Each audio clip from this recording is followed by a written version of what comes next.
Hey guys, welcome back. तो कैसे हैं आप लोग? आजकल मैं मार्केट में देख रहा हूं एक नई स्ट्रेटेजी चल रही है जिसे लोग बोल रहे हैं नेवर लॉस मेकिंग स्ट्रेटेजी या नेवर लॉस स्ट्रेटेजी।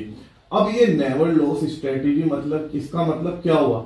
इसका मतलब ये हुआ, सीधा सा अगर बेसिक मतलब मैं समझाऊं इसका, तो इसका मतलब हुआ कि भाई एज ए ट्रेडर मुझे कभी मार्केट में लॉस ही ना हो। सर ऐसी स्ट्रेटेजी आप मुझे यहाँ पे बताओ, ठीक है। अब देखो यहाँ पे अगर मैं बात करूं नेवर लॉस स्ट्रेटेजी और इसके बेसिक कॉन्सेप्ट के बारे में बात करूं, तो देखो अगर मैं आपसे बोलूं कि ये प्रैक्टिकली पॉसिबल नहीं है, कि ऐसा नहीं हो सकता, लॉस तो आपको होगा ही होगा, तो शायद आपको ना ये बात बहुत ही जनरल लगे और शायद ये बात सुनने के लिए आप मेरी वीडियो पे नहीं आए हो।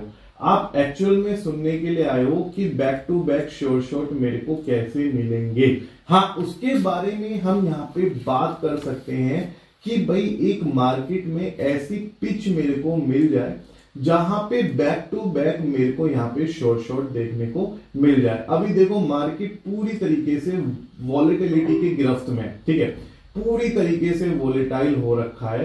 कितनी लंबी वीक बनी और यहाँ पे अगर मैं अप ट्रेंड में 1000 या $1500 लगाता तो मेरे को बहुत अच्छा मुनाफा यहाँ पे मिल जाता। ऑल्दो यहाँ पे भी चांसेस है मेरे विन होने के, reason being candle back to back यहाँ पे ग्रीन बन रही है। अब back to back short shot जो हम यहाँ पे बात कर रहे हैं, जिसमें हम अपना एक विजन देखते हैं कि भाई नेवर लॉस स्ट्रेटेजी जो हम बना पाए, वो क्या पॉसिबल एक पिच हो सकता है मार्केट में जहां पे हमें ऐसा लगे कि भाई हम यहां पे लॉस मेकिंग की चांसेस कम है और बैक टू बैक विन है। और दूसरी सबसे बड़ी जो मेजर एक यहां पे आप लोगों का क्वेश्चन है, वो मैं टेलीग्राम पे आप लोग मुझे भेज रहे हो कि सर जब आप कोई भी स्ट्रेटेजी डिस्कस करते हो और जब उसमें एमटीजी लगाने को बोलते हो तो मेरा पहला ट्रेड तो लॉस हो ही जाता है, एमटीजी भी लॉस हो जाता है, फिर मेरे को क्या करना है? तो देखो ये दो एक ऐसे मेजर एक ऐसी क्वेरीज हैं जहां पे मैं समझता हूं कि आप लोगों की सबसे ज्यादा क्वेरी एग्जिस्ट करती हैं, ठीक है,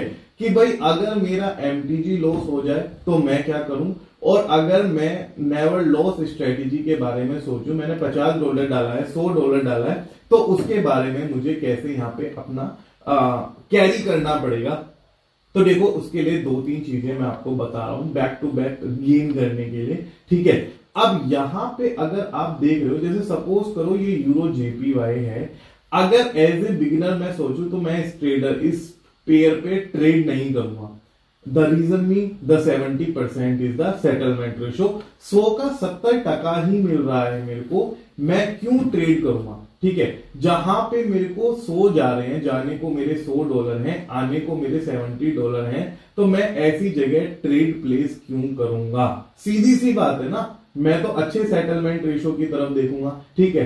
अब यहां पे दूसरी सबसे बड़ी बात आती है वोलेटाइल मार्केट। अब वोलेटाइल मार्केट में मैं ट्रेड क्यों करूंगा जब क्लियर कट मुझे पता लग रहा है ट्रेंड ऊपर की तरफ जा रहा है, फिर भी देखो किस तरीके से विग लंबी लंबी बन रही है, तो वोलेटाइल मार्केट भी मुझे अवॉइड करनी पड़ेगी, बिल्कुल करनी पड़ेगी। तो सर किस मार्केट में ट्रेड करूं? अब देखो बैक टू बैक तो 4 ट्रेड आपने भी विन कर लिए, ठीक है, आप क्यों कर रहे हो? अगर आप हमें करने के लिए मना कर रहे हो तो आप क्यों विन कर रहे हो? फिर आप हमें क्या सिखा रहे हो? तो बेसिकली मैं ये सिखा रहा हूं, देखो बीइंग अ बिगिनर आपकी रिस्क टेकिंग कैपेसिटी थोड़ी कम है, ये चीज आपको एक्सेप्ट करनी पड़ेगी। दूसरा, आप लोगों की जो गाइडेंस है वो भी बहुत ज्यादा अच्छी नहीं है दोस्तों, ठीक है। आप लोगों की गाइडेंस अगर अच्छी होती तो आप लोगों भी अपनी प्रॉफिट बना रहे होते हो या आज प्रॉफिट में होते, ठीक है। लेकिन सबसे बड़ी बात क्या है, अब यहां पे ये जो करेंसी पेयर है, अब जहां पे अगर मैं ट्रेड करने की सोचूंगा, आप एक बार मेरे इमोशंस को देखना, एक बार परसीव करो कि मैं क्या सोच रहा हूं, ठीक है। अब जैसे ये यूरो यूएसडी का करेंसी पेयर है, मैं इसको लेके क्या सोच रहा हूं, मैं इसको लेके सोच रहा हूं कि यहां पे मेरे को जो कैंडल ये बनती हुई नजर आ रही है, बड़ी बड़ी विक बनती हुई यहां पे नजर आ रही है, यहां पे इन कैंडल्स को मैं ट्रेड लूं तो कैसे लूं? अब मेरे पास एक ऑप्शन बचता है कि मैं ओटीसी मार्केट में जाऊं। अभी फिलहाल लाइव मार्केट में वॉलेटिलिटी हाई पे, यहां पे थोड़ा 80% हुआ है यूरो जीबीपी, तो इसका एक बार देख लेते हैं, और यूरो जेपीवाई। अब मेरे को क्या करना है बेसिकली, अब मैंने ये चीज सेलेक्ट कर ली कि भाई मेरे को इस पेयर पे ट्रेड करना है या मेरी रिस्क कैपेसिटी है ट्रेड लेने की या नहीं है। अब सेकंड स्टेप आपको क्या करना है, आपको सबसे पहले ड्रॉ करने हैं अपनी बेसिक चीज, बिल्कुल मत भूलो एसएनआर लेवल। चाहे आप मोबाइल पे ट्रेड कर रहे हो, चाहे आप लैपटॉप पीसी पे ट्रेड कर रहे हो, एसएनआर लेवल तो कहीं पे भी ड्रॉ किए जा सकते हैं ना, ठीक है। तो ये चीज आपको भूलनी नहीं है, ये आपके बेसिक रूट्स हैं, ठीक है, इन्हें आपको ड्रॉ करके रखना ही रखना है। हम एसएमसी में बात करते हैं, यहाँ पे एसएमसी में क्या बात करते हैं, एसएमसी में बात करते हैं हम डिपॉजिट और विड्रॉल की, सपोर्ट जोन की और हमारे सप्लाई जोन की और डिमांड जोन की, और यहाँ पे सपोर्ट और की रेजिस्टेंस की बात करते हैं। अब यहाँ पे सबसे ज्यादा अगर देखा जाए तो एक रेजिस्टेंस पॉइंट के बाद हमें डाउनवर्ड डायरेक्शन में ट्रेड देखने को मिल रही है, और यहाँ पे नीचे सपोर्ट लेवल से अपवर्ड मूवमेंट में ट्रेड देखने को बार बार मुझे मिल रही है। तो यहाँ पे सबसे पहले मैं क्या करूंगा, एक देखो चीजों को ना मैनिफेस्ट करना सीखो। मैनिफेस्ट जितना करोगे उतना ज्यादा आपके लिए अच्छा रहेगा। जैसे अब मैं एक चीज यहाँ पे मैनिफेस्ट कर पा रहा हूं कि भाई यहाँ पे मेरे को ना एक चीज नजर आ रही है कि ये अप ट्रेंड मेरी ये कैंडल यहाँ पे मेरे को ग्रीन बनती हुई नजर आएगी, ठीक है, ये कैंडल मेरे को ग्रीन बनती हुई नजर आएगी, ये मैं मैनिफेस्ट कर रहा हूं, ठीक है। सो दोस्तों आप चीजों को मैनिफेस्ट करना सीखो। मैनिफेस्ट इन द सेंस कि अगर आप यहां से देखो, मेरे पास इस यूरो जीबीपी के करेंसी पेयर में यहां पे मेरे पास सप्लाई जोन है और यहां पे मेरे पास क्या है, रेजिस्टेंस जोन है, और यहां से पेयर मेरा अपवर्ड मूवमेंट पे यहां पे जा रहा है, ठीक है। अब नेवर लॉस स्ट्रेटजी का मतलब ये हो गया कि मेरे को जो भी कदम रखने हैं बहुत ही फूक फूक के रखने हैं। रीजन बीइंग मेरे पास गलती की कोई गुंजाइश यहाँ पे नहीं बची है, ठीक है। अब यहाँ पे देखो मैं जो एक्सपेक्ट कर पा रहा हूं, मेरे इमोशन जो एक्सपेक्ट कर पा रहे हैं, इस कैंडल के बाद एक और कैंडल एक्सपेक्ट कर रहे हैं, यहाँ पे एक ग्रीन कैंडल एक्सपेक्ट कर रहे हैं और एक ग्रीन कैंडल और एक्सपेक्ट कर रहे हैं। भाई हम यहाँ पे एक एक्सपेक्टेशन ही तो रख सकते हैं मार्केट से। शॉर्ट जब हम कहते हैं तो क्या शॉर्ट में आपको या मुझे पता होता है कि भाई ये नेक्स्ट कैंडल ग्रीन ही बनने वाली है।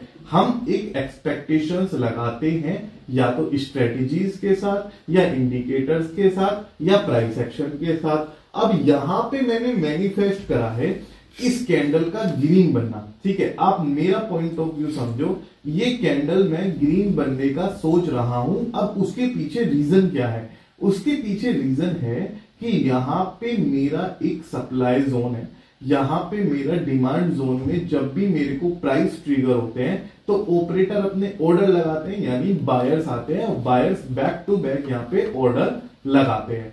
अब बायर ऑर्डर लगाते हैं, बायर जब खरीदेंगे तो प्राइस सीधी सी बात है अब जाएगा, ठीक है। उस बेस पे मैंने इस जोन में एक ग्रीन कैंडल पे ट्रेड करा। अब आप देखो कि जो मैं मैनिफेस्ट कर रहा हूं आपके सामने किस तरीके से सच होता हुआ नजर आ रहा है, ठीक है। अब ये चीज अगर आप मैनिफेस्ट नहीं करोगे तो आप लोग बहुत कुछ मिस करोगे, राइट। चीजों को जब तक मैनिफेस्ट करोगे अच्छे से सोचो कि ये एक्सपेक्ट करो कि हाँ ऐसा मेरी लाइफ में होगा। अब मैंने नेक्स्ट कैंडल भी ग्रीन ही यहाँ पे एक्सपेक्ट की है, रेड नहीं सॉरी, यहाँ पे ग्रीन ही एक्सपेक्ट करिए, ये मेरे back to back trade win हो रहे हैं।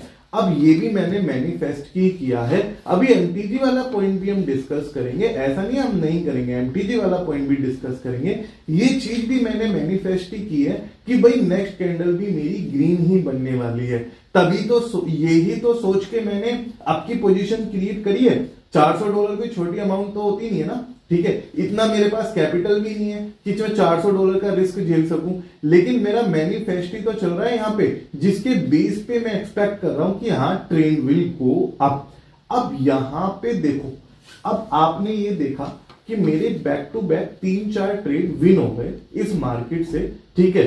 तो आप ना थोड़ा सा ऑब्जर्वेंस और थोड़ा सा मार्केट को प्रैक्टिकल लेते हुए इस ट्रेडिंग को टेम्पररी बेसिस पे पोज करो। अब जैसे ये मेरा एमटीजी में जाएगा, ठीक है, ये मेरा एमटीजी में जाएगा, इसमें मेरे दोनों के दोनों सेटल हो गए और $200 का मेरे पास रिफंड आ गया, ठीक है।